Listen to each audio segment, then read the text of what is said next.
Boa noite novamente a todos os nossos amigos e amigas, queridos irmãos, queridas irmãs. Convidamos a todos em seus lares, onde estiverem, que possamos unidos em um só pensamento, rogar ao nosso Pai, de infinita misericórdia, que possa nos amparar nesta noite, que possa nos amparar nesses dias de dificuldades. Iluminados pela doutrina espírita, compreendemos todo esse processo. Estamos em um mundo de provas e expiações. O sofrimento faz parte da nossa caminhada evolutiva.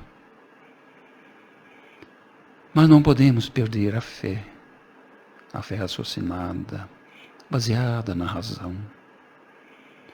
A confiança em nosso Pai misericordioso, em Jesus, nosso amado Mestre, e a todos esses nossos amigos amoráveis, benfeitores espirituais, que estão sempre nos amparando, nos orientando, nos auxiliando em nossas dificuldades, porque sabem que todos nós ainda somos frágeis, somos limitados. E também nós, hoje, entendemos a nossa fragilidade.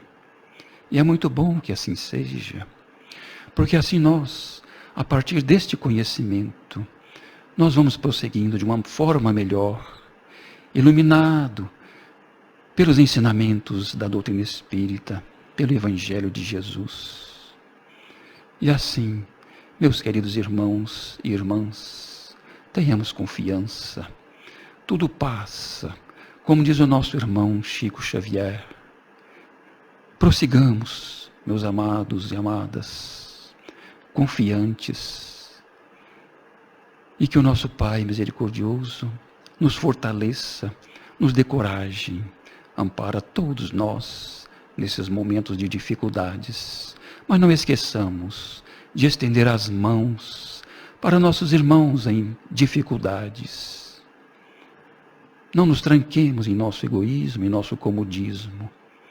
Com todos os cuidados, vamos buscar aqueles que nós já conhecemos, que têm as dificuldades materiais e também morais e espirituais.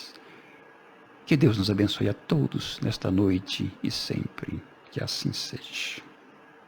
Vamos nesse instante chamar a nossa irmã Fabiana, que vai nos falar hoje sobre o trigo e o joio.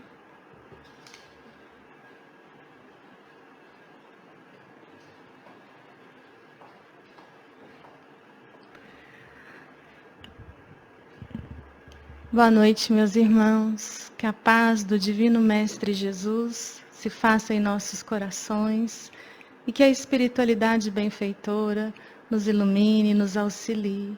Hoje nós vamos falar da parábola do trigo e do joio, que está no Evangelho de Mateus, no capítulo 13, versículos 24 a 30.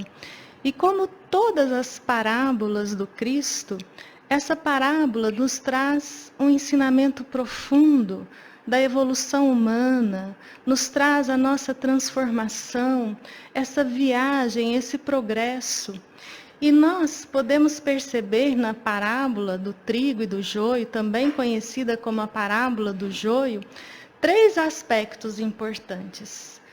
Vamos abordar nesta noite o primeiro aspecto, que vai nos trazer a espiritualidade, a religiosidade da mensagem do Cristo como sendo trigo e as suas deturpações, as deturpações que muitas vezes fazemos em nome das religiões dessa mensagem pura, cristalina.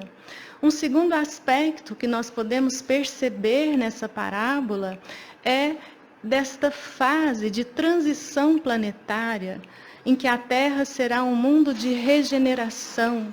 Aqui nós podemos perceber que o trigo seriam os espíritos que já estão arraigados nessa sua transformação moral, que já buscam fazer ao próximo aquilo que gostariam que fosse feito com eles. Esse joio ainda são os irmãos arraigados à materialidade, ao ter, a essa riqueza ilusória, que ainda estão arraigados às imperfeições, que nós chamamos de maldade, de inferioridades. E, finalmente, o terceiro aspecto, que é o aspecto individual, onde nós vamos entender a mensagem de Jesus, a mensagem do Cristo para cada um de nós, tocando o coração, o trigo e o joio, o bem e o mal que nós carregamos nos nossos corações, dentro de nós. Então, quando a gente vai à parábola, é interessante que Mateus ele começa essa parábola nos dizendo: então, Jesus contou outra parábola. Por que ele começa assim? Porque Jesus estava na praia, sentado, pensativo, e de repente o Cristo percebeu que as pessoas se avolumavam ali ao seu redor. E ele então passa para uma barca que estava ancorada e de frente para as pessoas ele começa a discorrer sobre a parábola do semeador. E depois da parábola do semeador, Jesus passa para a parábola de hoje, o joio e o trigo, ou melhor, o trigo e o joio. E é interessante que Mateus vai falar que após uma vem outra parábola.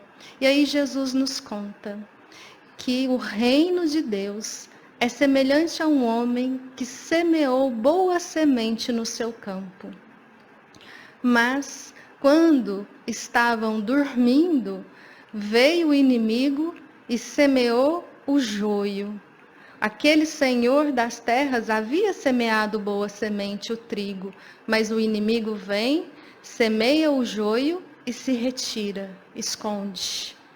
Quando começam a crescer as espigas do trigo, crescem também as espigas de joio.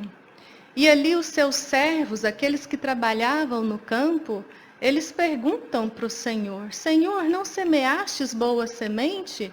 De onde veio o joio? E o Senhor então responde que havia sido um inimigo. E eles então questionam o Senhor: queres que arranquemos o joio?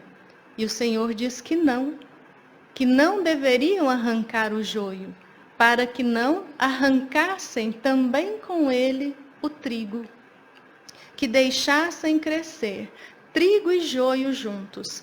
E quando chegasse o momento da colheita, o Senhor diria aos ceifeiros para recolher o joio, atar em feixes e queimar, e assim recolher o trigo nos seus celeiros, nos celeiros divinos.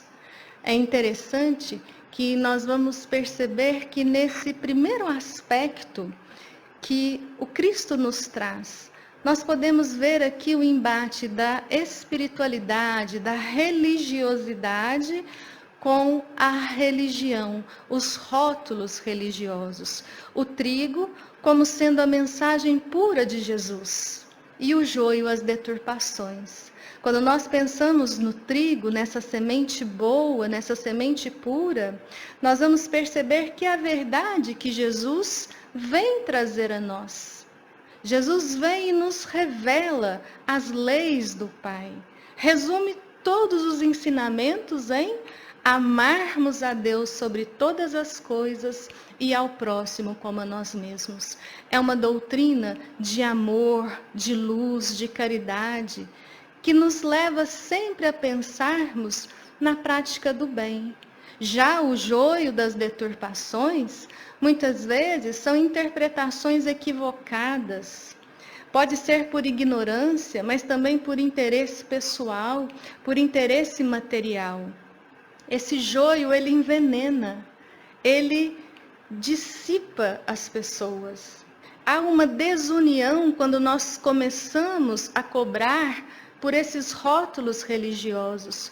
Quantas guerras em nome da religião? Quantas vezes nós percebemos esse desamor, essa competição para qual religião que estará com a verdade.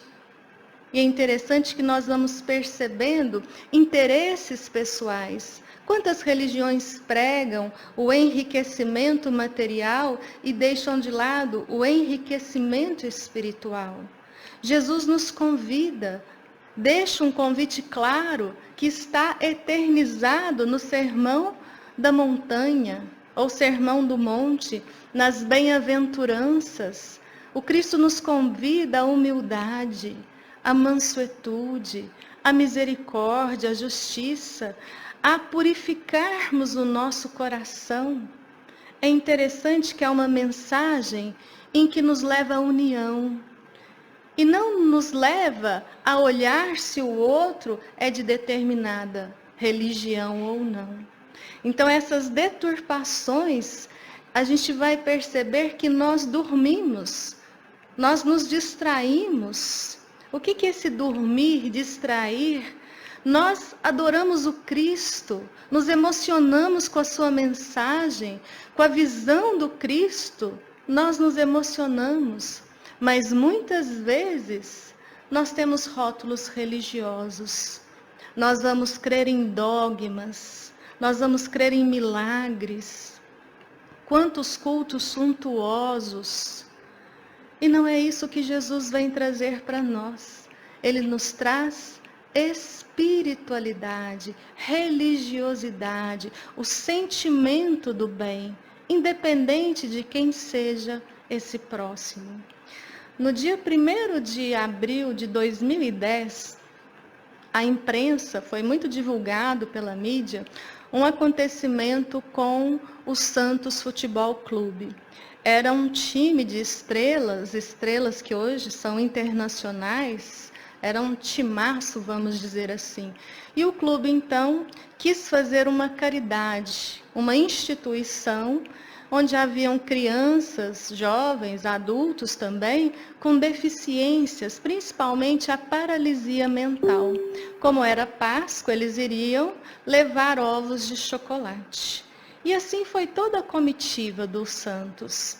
Mas chegando lá, eles perceberam que aquela instituição era uma instituição espírita.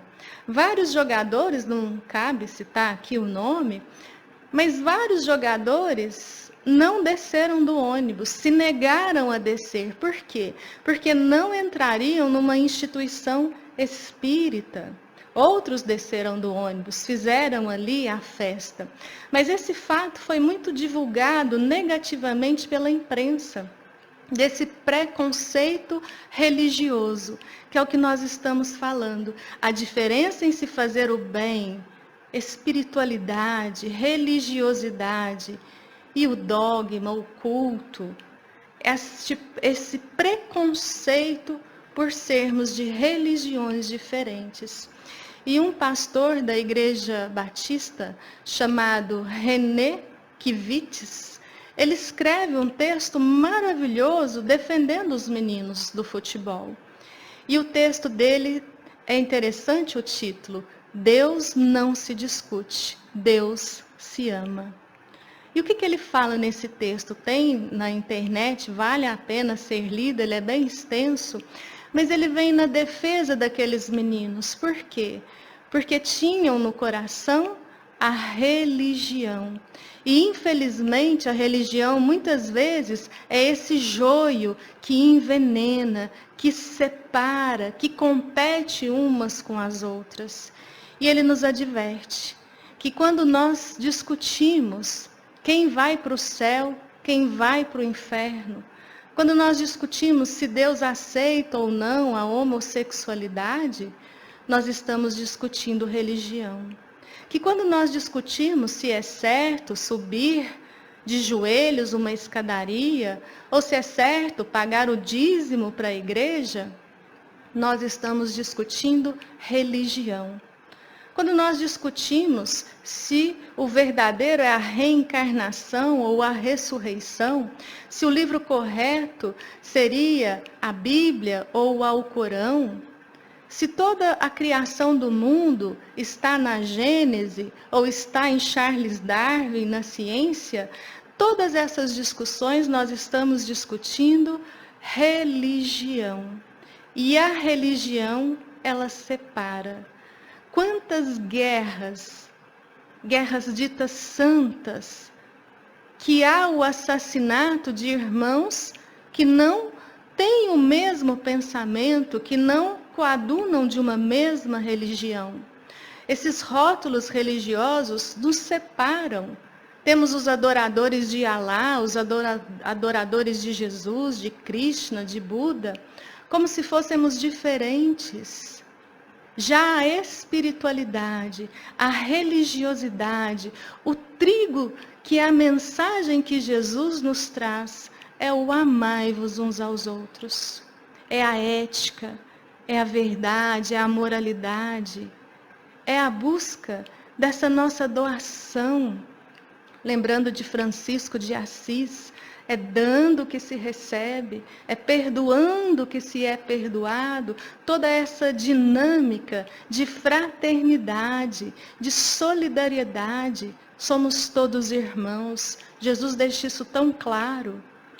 E é interessante que, resumindo todo esse texto, o que esse pastor nos diz é: quando no nosso coração nós temos a religião, nós ficamos dentro do ônibus. Mas quando no nosso coração temos a espiritualidade, buscamos a humildade, a mansuetude, a justiça, a compaixão, a misericórdia, nós descemos do ônibus, praticamos a caridade a quem quer que seja, até que na ceifa haverá a separação do joio e do trigo, que é o segundo aspecto também muito importante dessa parábola. É um aspecto geral da separação do joio e do trigo. Nessa separação, nós vamos perceber esse movimento de transição planetária. É o fim dos tempos. É tão interessante, a gente fala no fim dos tempos. É a profecia dos sinais precursores. Muitas pessoas ligam ao apocalíptico, ao fim do mundo, ao trágico. E essa passagem, essa profecia está no Evangelho de Mateus, no capítulo 24, versículos de 6 a 38. É muito grande, mas é interessante que ali nós vamos perceber que Jesus nos traz essa profecia dizendo que haverá guerras, mas que ainda não será o fim.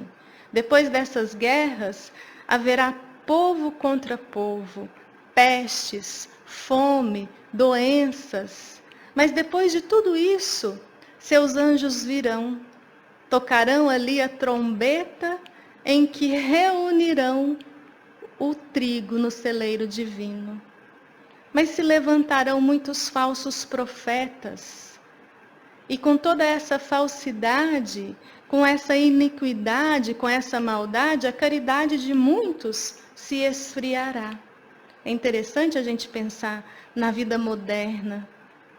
Será que a nossa caridade está esfriando por conta de tantas deturpações? E aí Jesus nos diz que aqueles que perseverarem se salvarão.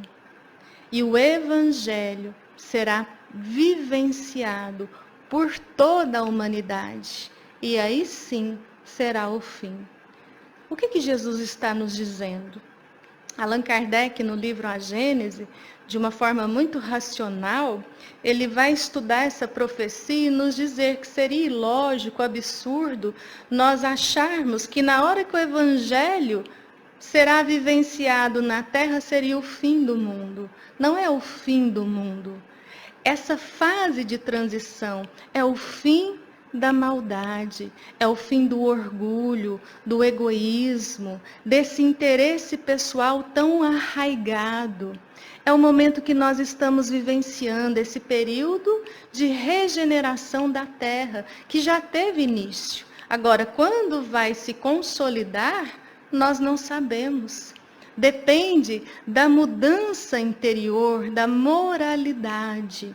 Nós já passamos por um movimento assim. A Terra era um mundo primitivo, e nessa primeira transformação, se tornando mundo de expiações e provas, ela fez esse movimento de transformação, de transição. E agora nós estamos num novo movimento de transição. Deixarmos de ser mundo de expiações e provas para sermos um mundo de regeneração. Nesse mundo de regeneração, ali nós podemos entender esse celeiro divino, que vai ser ali guardado o trigo. O trigo são esses espíritos que já buscam a sua transformação íntima, uma ética, que já buscam essa verdade. O ser humano que busca a dor alheia para secar as lágrimas, não por vaidade. É aquele ser humano que já vai retirando a maldade, o joio do orgulho, do egoísmo, da vaidade, do ódio, dos preconceitos, dessa disputa de quem é melhor do que quem tem mais razão. É interessante que nesse movimento, quem vem fazer essa ceifa é a providência divina, que nos conhece. Conhece o que passa no íntimo de cada um de nós. Nós estamos passando por esse período de transição, a separação do joio e do trigo. E o que acontece com esse joio? Ele vai ser queimado, queimado em fogo expiatório. Não é um castigo. Aqueles que não conseguirem essa eliminação do joio, desse egocentrismo, desse apego ao ilusório, ao passageiro. Por que ilusório, passageiro? Porque nós não somos corpos físicos que temos um espírito. Nós somos espíritos imortais, que por ora vestimos um corpo físico para aprendermos a amar, para aprendermos a desabrochar todas as virtudes ensinadas pelo Cristo. E quando a gente pensa nesse fogo expiatório, aqueles que não conseguem irão reencarnar em mundos de expiações e provas. Mas a Terra já passa por esse processo. Muito se fala hoje no Covid-19. O que nós podemos perceber? O mundo parar, a natureza agradecer, se regenerar. Mas é um momento de reflexão íntima. Será que nós somos o joio ou o trigo? E quando a gente pergunta se a gente é o joio ou o trigo, no livro Histórias que Trazem Felicidade, de Richard Simonetti, ali ele, de uma maneira muito bem humorada, ele que foi um orador espírita, um excelente escritor espírita, já desencarnado, ele nos propõe um teste. E aí nós vamos fazer rapidamente esse teste aqui.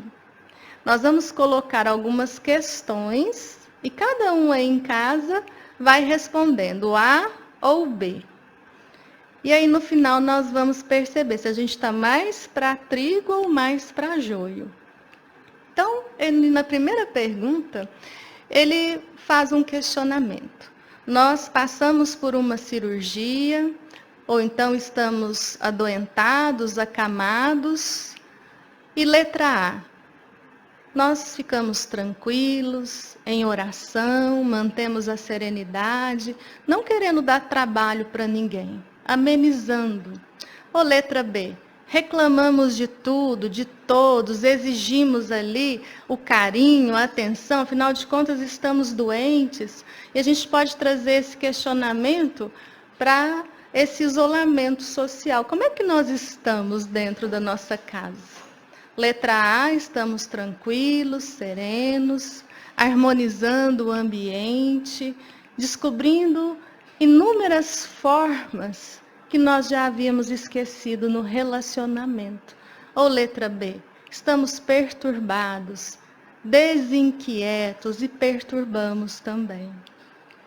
Um outro questionamento que ele nos traz.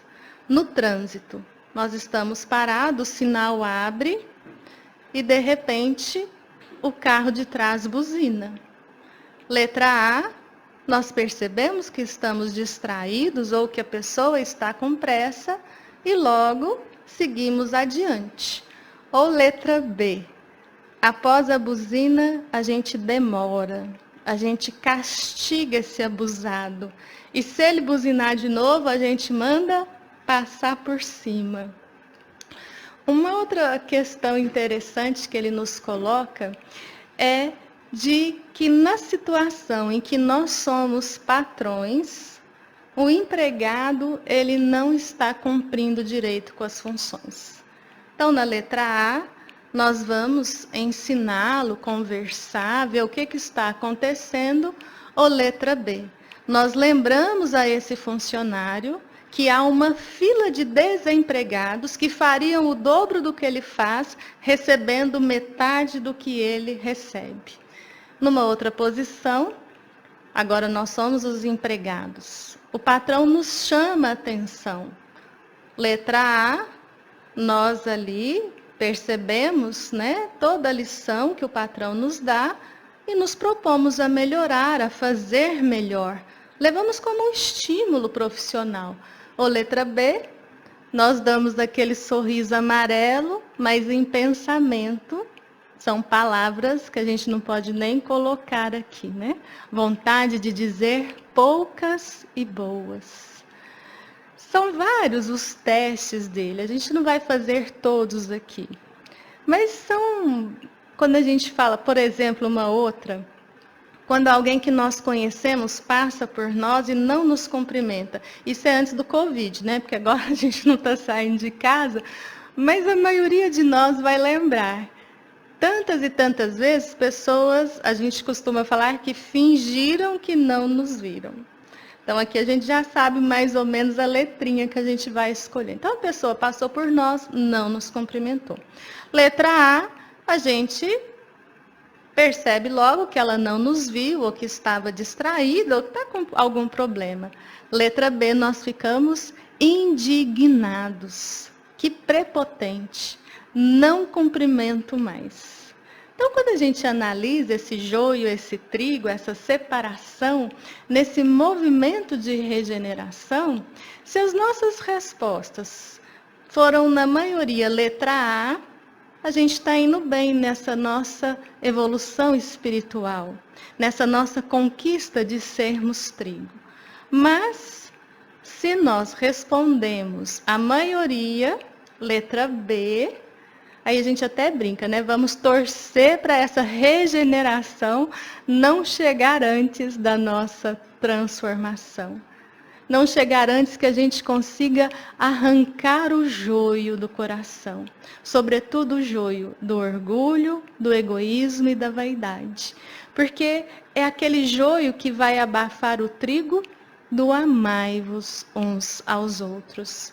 E aqui nós vamos chegando ao terceiro aspecto da parábola, que é um aspecto, todos são importantes, mas esse aspecto é importantíssimo para nós, porque é a mensagem do Cristo diretamente aos nossos corações, o trigo e o joio, o bem e o mal que nós carregamos no nosso coração. É a nossa fase evolutiva. Nós não somos só bons, senão não estaríamos aqui, a não ser em missão. Não é o nosso caso. A grande maioria de nós está nessa encarnação, aprendendo a discernir entre o bem e o mal. E essa parábola é fascinante quando a gente traz para nós.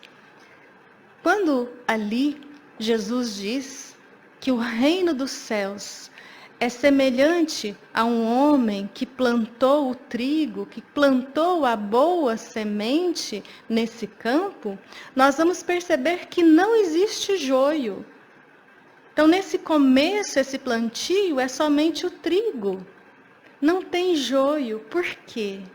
Porque é a nossa essência espiritual. Jesus está falando da nossa criação. Aqui Quem vai plantar o trigo é Deus. Deus é este semeador que semeia no íntimo de cada um de nós essa centelha divina, essa centelha sagrada do amor. Esse trigo é o amor, é a nossa potencialidade espiritual, a nossa perfectibilidade. Quando o Pai nos cria perfectíveis, para alcançarmos a perfeição, a plenitude, a pureza espiritual que Jesus alcançou. Então, nessa nossa essência, nós somos amor. Mas é tão fascinante que Deus deixa a nós a responsabilidade por alcançarmos essa perfeição. E assim nós vamos trabalhando esse campo em várias encarnações. A vida do Espírito é uma só, mas nós temos várias escolas, vários momentos na matéria para aprendermos a cultivar esse trigo, esse amor. Quando a gente lembra das palavras de Jesus, há várias moradas na casa do Pai, a casa do Pai sendo o universo, as várias moradas, os mundos, as categorias dos mundos. Nós encarnamos nas escolas que nós já temos condições de aprender. Quando a gente fala daquele movimento de transição planetária, se passarmos de série, estaremos nos mundos de regeneração. Mas aqui nós vamos prestando atenção. O Pai nos cria a sua imagem e semelhança. É a nossa potencialidade de produzir um campo de trigo, onde o fruto é a mais pura caridade. E de onde vem esse joio, então? É um questionamento interessante. Ali, na parábola, o que Jesus diz? Que quando todos dormiam, o inimigo veio e semeou esse joio e depois retirou-se. Quem será esse inimigo? Quem é esse inimigo que vem nesse campo tão puro de trigo e semeia o joio? Esse inimigo não é exterior. Esse inimigo está dentro de nós. Quando nós, equivocadamente, pelo livre-arbítrio, pela liberdade de escolhas, nós dormimos. O que é a simbologia do dormir? É interessante demais. Dormir significa distrair, não estar atento, estar adormecido para a nossa essência, para o nosso trigo. É essa distração que nos leva ao desvirtuamento do amor. E aqui está os nossos desequilíbrios emocionais, a fonte dos nossos sofrimentos, das nossas dores. Distraídos, nós nos iludimos com a matéria, nós nos iludimos com a riqueza. Nós temos essa egolatria de querer ser melhor do que todos. Somos iguais. Somos a imagem e semelhança do próprio amor, devendo amar. Mas temos que aprender a amar, expandir essa potencialidade. E quando nós falamos adormecidos, é quando nós esquecemos essa essência espiritual. Nos apegamos nesse dia a dia de correria, de ódio, de desavença, de maledicência. Quando nós queremos ter, nos perdemos nessas nossas emoções, nessas nossas escolhas equivocadas. É interessante que adormecidos, nós não valorizamos o que tem valor. E aí vem o vazio existencial. O que seria esse vazio existencial? É quando nós estamos na contramão da fraternidade, da solidariedade. E o mais importante aqui, esse inimigo, que são os nossos desequilíbrios íntimos, esse inimigo, ele se retira, ele se esconde O que isso significa? São as nossas fugas emocionais. Nós plantamos medo, plantamos ansiedade, plantamos angústias, plantamos desespero na inveja, no ciúme, mas escondemos, jogamos para o nosso subconsciente. São as dores emocionais. Quantos de nós, meus irmãos, estamos sofrendo, estamos aflitos?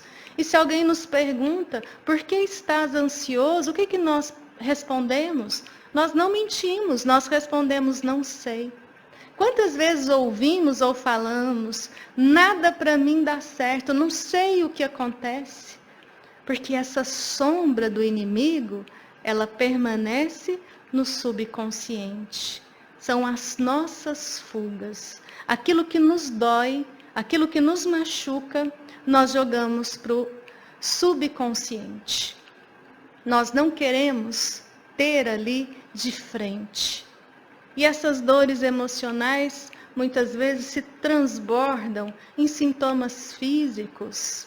A obesidade, a compulsão por tantos vícios, as alergias. Quantos sintomas vão se exteriorizar no nosso corpo físico pelo desequilíbrio emocional que está oculto?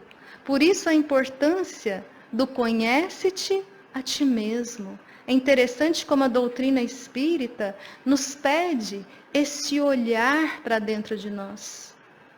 Porque foi Jesus quem nos pediu conhecer, reconhecer esse joio. É importante nós termos que esse inimigo não é o outro. Esse inimigo não é a inveja do outro. Esse inimigo está em nós, no nosso desequilíbrio dessa egolatria, desse egoísmo, desse desamor, dessa falta de empatia.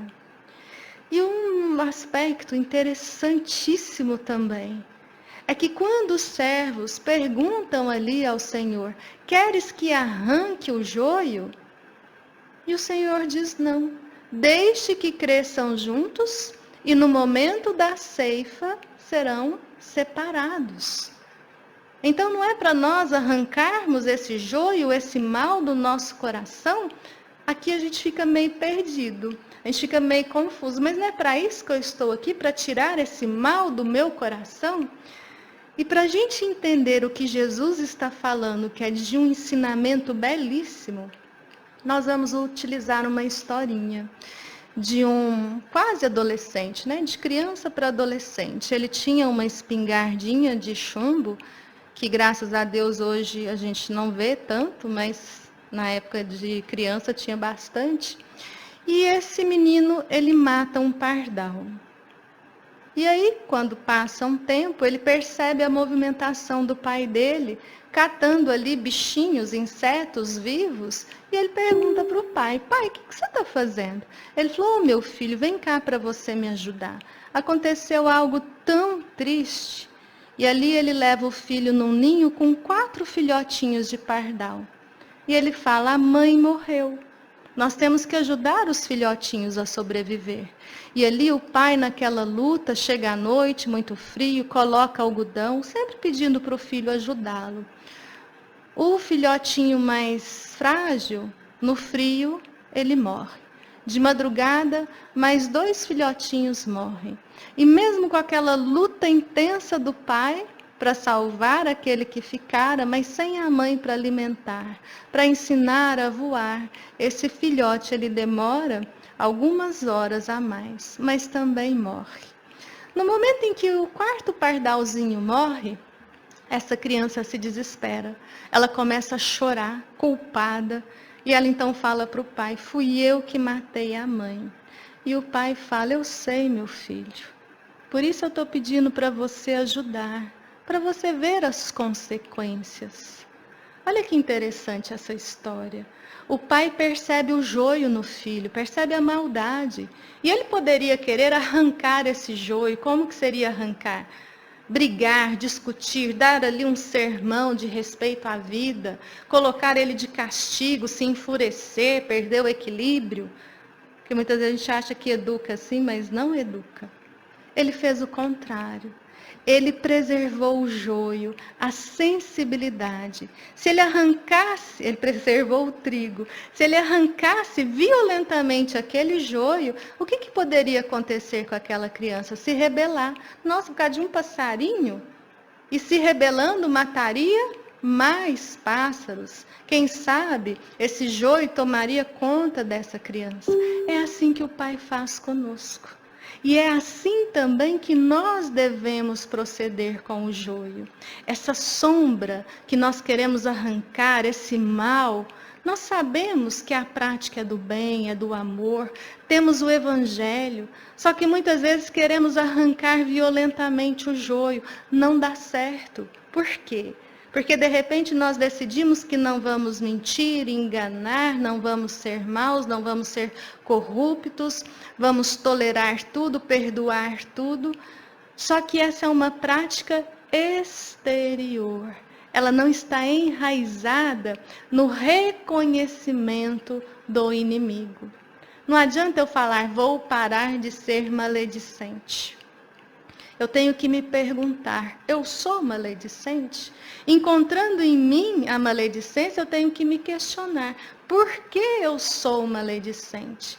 E aí nós vamos trabalhando esse joio. São polaridades importantes. Preservar qual o trigo? Da autoestima, de compreendermos que somos, em essência, amor. O Pai nos ama, nos dá como futuro a felicidade, a perfeição. Então é irmos compreendendo esse joio, onde que ele está, para que no momento da ceifa, da colheita, aí sim nós estejamos capacitados a essa separação. Um exemplo, uma pessoa que é submissa, reconhecendo esse joio, ela trabalha e ela então vai ser alguém mais comprometida, equilibrado, sem ser submissa. Aquele que é violento, agressivo, vai trabalhar em si a agressividade. Vai ser alguém em que tem destemor, aquele que vai se doar, trabalhar com coragem. Então nós pegamos o joio e aprendemos com o joio. Não é arrancá-lo antes, porque ele nos ensina, nós aprendemos com os nossos erros. Quando nós arrependemos, quando nós passamos por situações expiatórias, reparamos essas situações, nós estamos preservando o trigo. E aqui a gente chega no momento da ceifa. Quando a parábola é trazida para esse nosso íntimo, qual que é o momento da colheita? Qual que é o momento da ceifa? É a maturidade espiritual, a maturidade do senso moral. É nós buscarmos respostas. De onde eu vim? Nós viemos da criação do Pai, criados com a essência do amor, com a centelha sagrada do amor. Para onde nós vamos? Para a potencialidade máxima, a perfeição, amarmos em plenitude, amarmos como Cristo nos ama. Por que nós estamos aqui?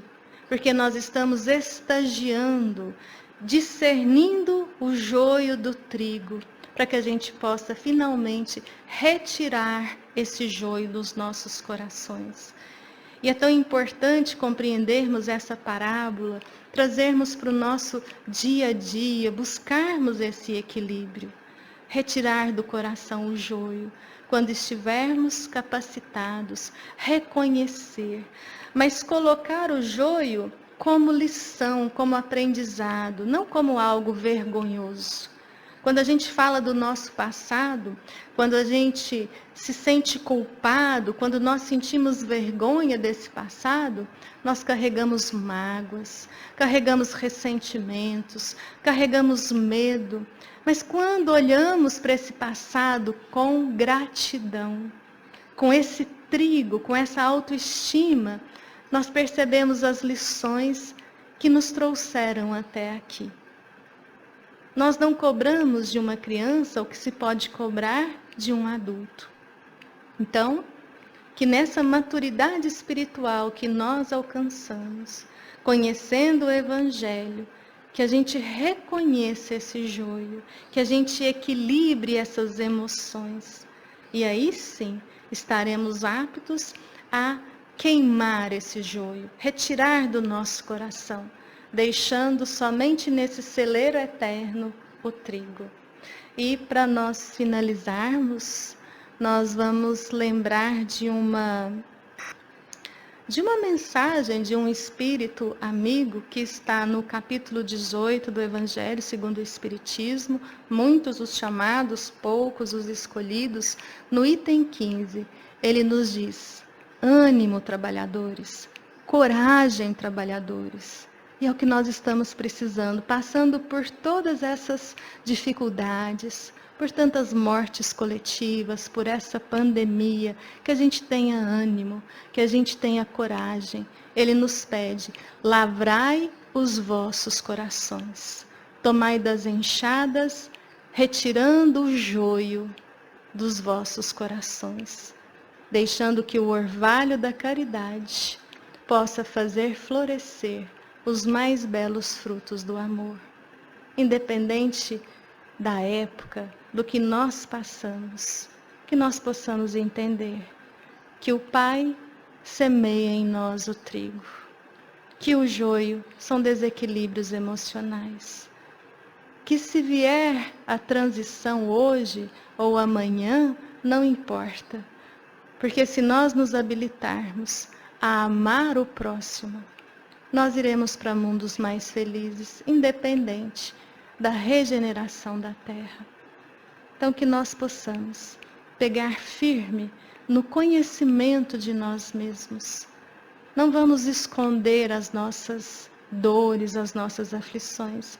Encaremos de frente, com ânimo, com coragem, superando tudo. E só há um caminho: amar a Deus sobre todas as coisas e ao próximo como a nós mesmos.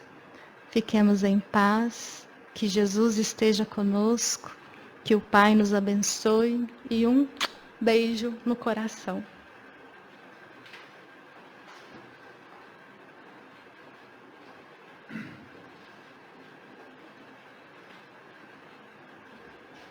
Obrigado, Fabiana. Jesus te abençoe. Encerramos a nossa palestra desta noite.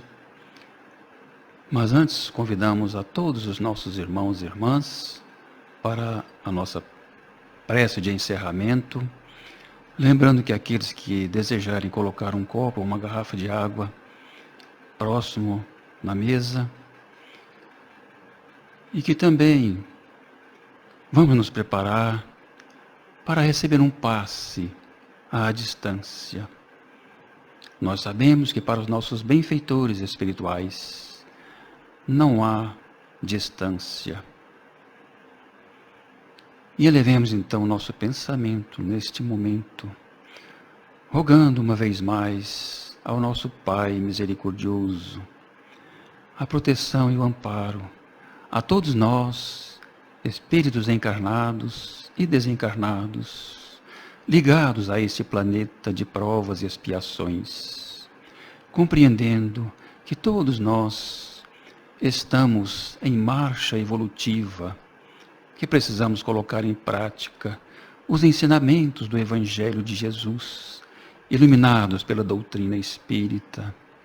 Ó Jesus, amado Mestre, aqui estamos nós, Senhor, aprendizes do vosso Evangelho, desejosos de sempre fazer o bem, nos transformarmos em pessoas melhores, para que a paz se instale em nossos corações, que possamos, Mestre amado, nos transformarmos seguidores dos vossos ensinamentos, que assim possamos, amado Mestre Jesus, fazer brilhar a luz em nossas consciências e estendendo as mãos aos nossos irmãos em dificuldades, compreendendo a todos em suas situações evolutivas, tendo mais paciência com o nosso próximo, mesmo em nossos lares, no trabalho, no trânsito, onde estivermos, que possamos ser a luz, que possa auxiliar a todos, a mão amiga, o coração aberto, para que possamos compreender a todos que estão à nossa volta. Amado Mestre Jesus, permita que esses bondosos amigos espirituais se dirigem a cada lar onde estejam os nossos irmãos nesse instante, que levem até eles esta paz, que coloquem em suas águas a energia transformada em remédios para os males do físico e do espírito, fortalecendo a todos, Senhor, todos os lares, todas as famílias, aqueles que estão em dificuldades, aqueles que ainda não entendem o vosso ensinamento de amor ao próximo.